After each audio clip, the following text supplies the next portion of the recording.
अस्सलाम वालेकुम dear students. Calculus and analytic geometry के सिलसिले की इस वीडियो में मैं आपको बताऊंगा कि एब्सोल्यूट वैल्यूज़ क्या होती हैं और ऐसी इक्वेशंस और इनइक्वालिटीज़ को कैसे सॉल्व किया जा सकता है जिनमें एब्सोल्यूट वैल्यूज़ की एक्सप्रेशंस मौजूद हों। ठीक है, तो हमारे पास जो एब्सोल्यूट वैल्यू है उसको हम इस साइन से रिप्रेजेंट करते हैं एक्स, और साथ जो है दो बार्स लगा देते हैं और इसको पढ़ते हैं एक्स एब्सोल्यूट। एक्स एब्सोल्यूट की जो डेफिनेशन है उसके मुताबिक जो है एक्स एब्सोल्यूट जो है वो एक्स के इक्वल होता है अगर एक्स खुद ज़ीरो हो या पॉजिटिव हो, और एक्स एब्सोल्यूट जो होता है वो माइनस एक्स के इक्वल होता है अगर खुद एक्स जो है वो नेगेटिव हो। इसका मतलब है कि एक्स एब्सोल्यूट का जो आंसर आएगा वो हमेशा नॉन नेगेटिव आएगा, मीन्स या ज़ीरो आएगा या पॉजिटिव आएगा।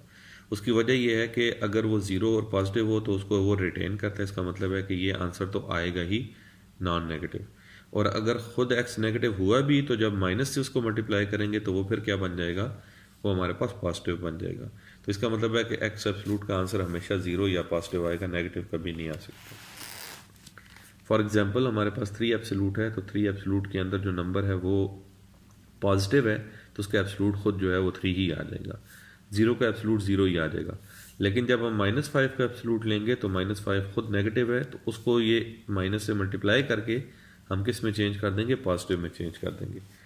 इसी तरह हमारे पास अगर -a एब्सोल्यूट का होल एब्सोल्यूट है तो पहले ये होल एब्सोल्यूट इसको क्या कर देगा, इस माइनस को कंज्यूम कर देगा, तो हमारे पास जो आंसर आ जाएगा वो a एब्सोल्यूट आ जाएगा। अच्छा, एक बात और याद रखिएगा कि जो हमारे पास -a का एब्सोल्यूट होता है वो इक्वल नहीं होता है माइनस ऑफ a एब्सोल्यूट के। ठीक है, जिस तरह हमारे पास अगर -3 का एब्सोल्यूट लें तो एब्सोल्यूट जो है इस माइनस को कंज्यूम करेगा, हमारे पास आंसर क्या आ जाएगा, 3 आ जाएगा। लेकिन यहाँ जो माइनस है वो एब्सोल्यूट की रेंज के बाहर है, तो एब्सोल्यूट पहले लेंगे तो वो 3 आ जाएगा और बाहर वाला माइनस उसको क्या रखेगा, -3 रखेगा, तो ये दोनों आपस में इक्वल नहीं है। अच्छा, कुछ प्रॉपर्टीज हैं जो हमें पता होनी चाहिए एब्सोल्यूट वैल्यूज़ की। हम किसी नंबर का एब्सोल्यूट लें या उसके नेगेटिव का एब्सोल्यूट लें, दोनों का एब्सोल्यूट क्या आएगा, सेम आएगा। ठीक है, इसी तरह अगर दो नंबर के प्रोडक्ट का एब्सोल्यूट लें तो वो उनके एब्सोल्यूट्स के प्रोडक्ट के इक्वल आएगा।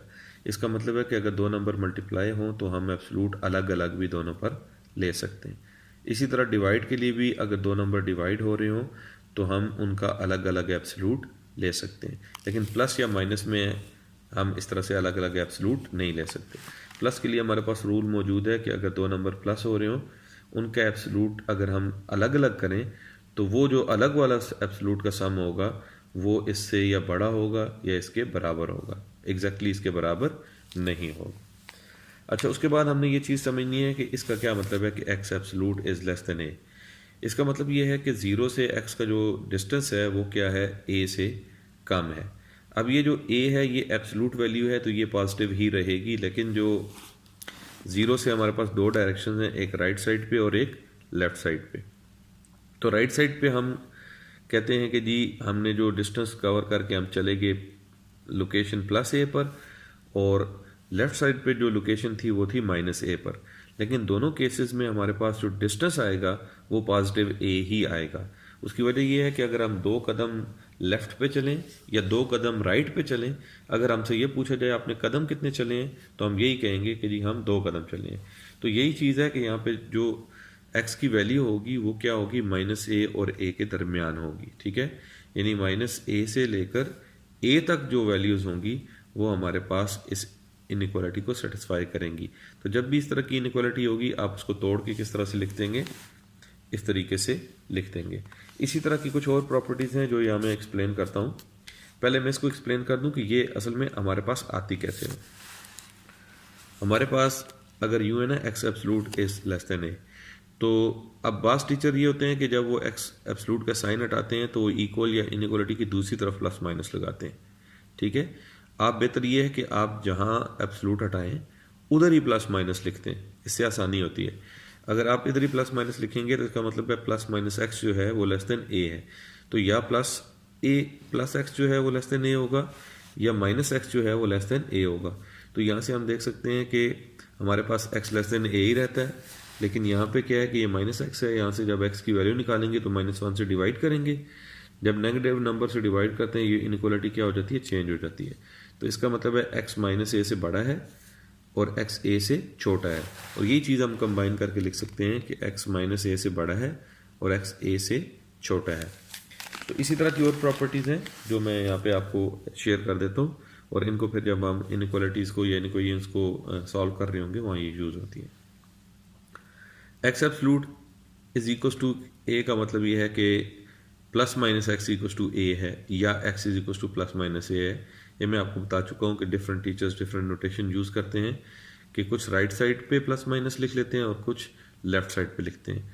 मैं ये प्रेफर करता हूँ कि अगर हम लेफ्ट साइड पर ही लिखें तो हमें इनइक्वालिटीज़ में काफ़ी आसानी होती है, क्योंकि इक्वेशंस में तो कोई मसला नहीं बनता आप लेफ्ट पे लिखें या राइट पे लिखें, लेकिन ये जो इनइक्वालिटीज़ होती हैं इनमें आपके लिए प्रॉब्लम बनता है। इक्वेशन और इनइक्वेशन दोनों जो है उनमें कोई मसला नहीं बनता, लेकिन इनइक्वालिटीज़ में पड़ता है।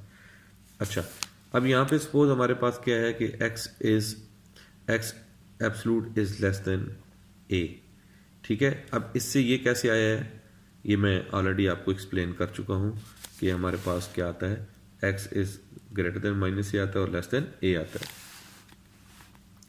ये थोड़ी सी ट्रिकी है, इसको ज़रा समझें कि अगर एक्स का एब्सलूट ग्रेटर देन ए है तो फिर हम क्या करेंगे। मैं रफ साइड इसमें साइड पे आपको बता देता हूँ कि अगर एक्स एब्सलूट जो है वो ग्रेटर देन ए है तो यहाँ से अगर मैं प्लस माइनस हटा ये लगा दूँ एब्सलूट हटा के, तो इसका मतलब है या तो एक्स ग्रेटर देन ए है या माइनस एक्स ग्रेटर देन ए है।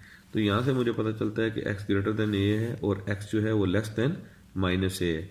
अब इनको अगर मैं देखूँ तो ये इस तरह से आ जाएगा, यहाँ 0 है, यहाँ माइनस ए है और यहाँ ए है। इसका मतलब है कि ये x माइनस ए का मतलब ये है कि ये यहाँ से इधर आएगा, और x ग्रेटर देन ए का मतलब है ये यहाँ से इधर जाएगा।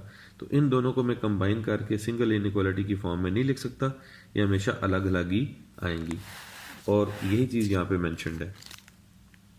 ठीक है, x ग्रेटर देन ए हो रहा है और x लेस देन माइनस ए हो रहा है।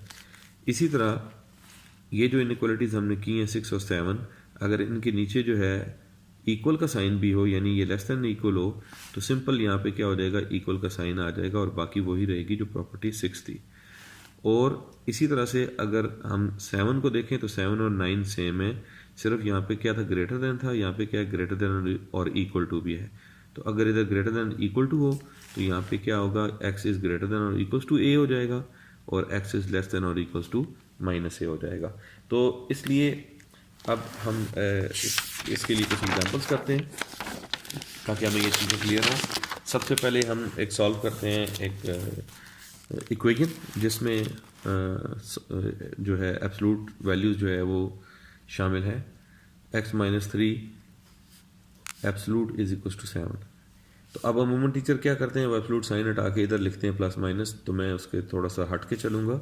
मैं यहाँ पे लिखूँगा plus minus 2x minus 3 equal to 7। ठीक है, अब यहाँ से हमें पता चलता है कि या 2x माइनस 3 इक्वल टू 7 है और minus 2x minus 3 equal to 7 है। ठीक है, अब यहाँ से अगर मैं देखूँ तो 2x जो है ये किसकी इक्वल आ जाएगा, ये उधर चला जाएगा तो ये आ जाएगा 7 प्लस 3, यानी ये 10 हो जाएगा। 2x इक्वल टू 10 हो जाएगा, और यहाँ से x की वैल्यू जो है वो मेरे पास क्या आ जाएगी, 5 आ जाएगी। इसी तरह अगर मैं इसको सॉल्व करूँ तो ये आ जाएगा minus 2x plus 3 equals to 7, यानी minus 2x equals to 7 minus 3 आ जाएगा। ये आ जाएगा माइनस 2x इक्वल्स टू 4, और यहाँ से ये x आ जाएगा 4 डिवाइडेड बाई माइनस 2, तो ये x हमारे पास आ जाएगा -2 की इक्वल। इसका मतलब ये है कि जो हमारे पास इसका सोल्यूशन निकला है 2x minus 3 absolute equal to 7, वो क्या है, x equal to 5 and x equal to -2। अब मैं इसी की जो है वो एक इनइक्वालिटी सॉल्व करता हूँ कि सपोज हमारे पास अगर एक इनइक्वालिटी है 2x minus 3 is less than और इक्वल्स टू 1। ठीक है, इसके ऊपर जो हम प्रॉपर्टी यूज़ करेंगे वो ये प्रॉपर्टी यूज़ करेंगे कि अगर हमारे पास x एब्सलूट लेस देन और इक्वल्स टू a होता है तो ये x जो है ये a और माइनस ए के दरमियान आ जाता है। ठीक है।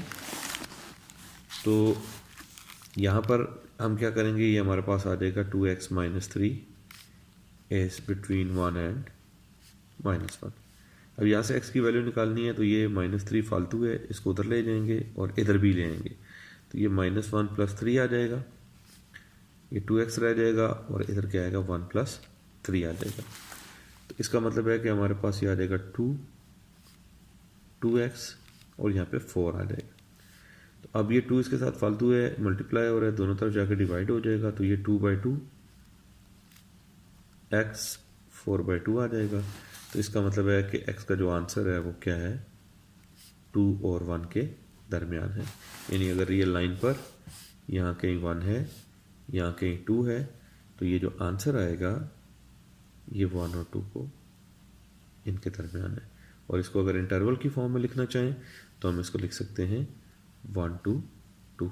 ठीक है, ये मैंने जो अपना फर्स्ट लेक्चर था CAG का, यानी कैलकुलेशन एंड एनालिटिक ज्योमेट्री का, उसमें मैंने बताया था रियल नंबर्स को और किस तरह रिप्रेजेंट करते हैं रियल लाइन पर, और इंटरवल्स किस तरह से होते हैं, वो दोनों लेक्चर्स मौजूद हैं। अब इसी का हम जो है दूसरे टाइप की इनइक्वालिटी ले लेते हैं, 2x minus 3 is greater than और इक्वल टू 1। ठीक है, जब इस तरह की इनइक्वालिटी हो तो हम फिर ये प्रॉपर्टी यूज़ करेंगे कि अगर हमारे पास x एब्सलूट जो है वो a से ग्रेटर है या उसके इक्वल है, तो x खुद जो होगा वो a से बड़ा होगा या -a से छोटा होगा। ठीक है, इस तरीके से हम करते हैं। तो वो प्रॉपर्टी अगर मैं यहाँ लगाता हूँ, इसका मतलब है कि 2x माइनस 3 जो है वो ग्रेटर देन 1 आ गया है, ग्रेटर देन इक्वल टू 1, और 2x माइनस 3 जो है वो लेस देन और इक्वल टू -1 आ गया। ठीक है, असल में होता यह है कि इस प्रॉपर्टी के हम बिल्कुल उल्टा चलते हैं। यहाँ पर x क्या है, ग्रेटर देन -a है, तो यहाँ पर x जो है वो लेस देन -a हो जाएगा। यहाँ x लेस देन +a है, तो यहाँ x ग्रेटर देन और इक्वल टू +a हो जाएगा। तो अब जब मैं इसको सॉल्व करूँगा उसी तरीके से जिस तरह से हम इनइक्वालिटी सॉल्व करते हैं, तो ये -3 इधर आ जाएगा, तो 2x ग्रेटर देन और इक्वल टू 1 + 3 आ जाएगा, तो 2x greater than equal to 4 आ जाएगा, x is greater than equal to 2 आ जाएगा। इसी तरह यहाँ पे जब हम सॉल्व करेंगे तो 2x इज लेस देन और इक्वल टू, यहाँ पे आ जाएगा 2, ये -3 इधर जाके प्लस हो जाएगा, तो 2 रह जाएगा। उसके बाद हमारे पास x is less than equal to 2/2 आ जाएगा, x इज लेस देन 1 आ जाएगा। इसका मतलब है अब सोल्यूशन भी इसके उल्टा आया है। यहाँ पे सोल्यूशन 1 और 2 के दरमियान था, यहाँ सोल्यूशन जो है वो 1 और 2 से हट के है, यानी अगर यहाँ 1 है तो ये 1 से लेस है सोल्यूशन। ठीक है, तो 1 से लेस जो है ये इन्फिनिटी तक जाता है, -इन्फिनिटी तक, और सॉरी ये हमारे पास 1 है। और अगर इधर मैं 2 लिखता हूँ तो ये सोल्यूशन जो है इसका मतलब है कि x ग्रेटर देन 2 है, तो ये 2 से ग्रेटर जो है ये इस तरफ आता है। इसका मतलब है कि हमारे पास सोल्यूशन है -इन्फिनिटी से लेकर 1 तक और फिर 2 से लेकर इन्फिनिटी तक, दरमियान में हम यूनियन डाल देते हैं, तो ये हमारे पास जो है ये सोल्यूशन सेट है। इसको अब मैं एक और तरीके से करता हूँ ताकि अगर आपको इनइक्वालिटी भूल भी जाए कि वो प्रॉपर्टी क्या थी, तो आप इसको खुद जो है करने के काबिल हों। अगर यूँ है 2x minus 3 is greater than equal to 1, तो यहाँ से आप एब्सलूट के साइन को हटाएं और प्लस माइनस इधर ही लगा दें। ठीक है, उसके बाद ये होगा कि हमारे पास या 2x minus 3 greater than equal to 1 है, या -2x minus 3 greater than equal to 1 है। अब मैं वो प्रॉपर्टी यूज़ नहीं कर रहा, मैं जस्ट इसको प्लस माइनस से रिप्लेस कर रहा हूँ। अब यहाँ क्या आएगा, 2x is greater than equal to क्या हो जाएगा 1 + 3, तो 2x इज ग्रेटर देन और इक्वल टू 4 हो जाएगा और x is greater than equal to 2 आ जाएगा। एक आंसर आ गया। यहाँ से इसको सॉल्व करेंगे तो ये आ जाएगा -2x + 3 is greater than equal to 1, -2x is greater than equal to 1 - 3 जाएगा तो ये -2 हो जाएगा। अब जब मैं नेगेटिव नंबर से डिवाइड करूंगा तो ये मेरे पास क्या आ जाएगा, इनइक्वालिटी चेंज हो जाएगी, तो ये -2 और -2 आ जाएगा, कैंसिल आउट होके x इज 1 आ जाएगा। अब देखें दोनों सूरतों में हमारे पास आंसर क्या है, सेम आया है। तो प्रॉपर्टी अगर आप भूल जाए तो आप डायरेक्टली जो है इस तरीके से कर सकते हैं। तो इसमें भी हमारे पास आंसर क्या है, -इन्फिनिटी से लेकर 1 तक, और फिर 2 से लेकर इन्फिनिटी तक। ठीक है, अब मैं देखता हूँ कि लास्ट में मैंने मिस्टेक तो नहीं की। बिल्कुल यहाँ पे जो है ना ये 1 इसमें शामिल है, तो यहाँ पे ये क्या होना चाहिए, स्क्वायर ब्रैकेट होनी चाहिए। इस तरह 2 इसमें शामिल है तो 2 को क्या होना चाहिए, स्क्वायर ब्रैकेट होनी चाहिए। ठीक है, तो इस तरीके से हम जो है इसकी जो है इक्वेशंस और इनइक्वालिटी सॉल्व कर सकते हैं। इनइक्वेशन सॉल्व करना आसान है कि अगर यूँ लिखा है 2x - 3 is not equals to 7, तो आप क्या लिखेंगे कि 2x - 3 is not equal to ±7 करके, या इधर प्लस माइनस लिख के, दोनों तरीक़ों से आप सॉल्व करें, आपके पास आंसर क्या आएगा, सेम आएगा। ठीक है, मैं इसको सॉल्व कर देता हूँ, बल्कि उसी तरीके से यहाँ प्लस माइनस लिख देता हूँ। +-2x - 3 is not equal to 7, इसका मतलब है कि 2x - 3 is not equal to 7, और -2x - 3 is not equal to 7। ठीक है, तो यहाँ से आ जाएगा कि 2x is not equal to 10, x is not equal to 5। यहाँ पे क्या आ जाएगा, ये आ जाएगा -2x + 3 is not equal to 7, और -2x is not equal to, ये उधर चला जाएगा, माइनस हो जाएगा 4, and x is not equal to -2। तो इसका जो आंसर आएगा वो आएगा all real numbers except -2 and 5। तो ये वही है कि हमारे पास जो इन इक्वेशंस होती हैं ये सॉल्व बिल्कुल जो है इक्वेशन की तरह होते हैं, लेकिन इनके रिजल्ट उसके बिल्कुल अपोजिट थे। जब हमने इक्वेशन सॉल्व की थी तो हमारे पास आंसर आया था -2 और 5। अब इन इक्वेशन जब हमने सॉल्व किए तो वो तमाम रियल नंबर आएंगे एक्सेप्ट -2 एंड 5। तो इस तरीके से हम quadratic equation absolute equation, in equation और इनइक्वालिटी सॉल्व कर सकते हैं। इंशाल्लाह ताला जो नेक्स्ट लेक्चर है उसमें नेक्स्ट टॉपिक के साथ हाजिर होऊंगा, तब तक के लिए अल्लाह हाफिज़।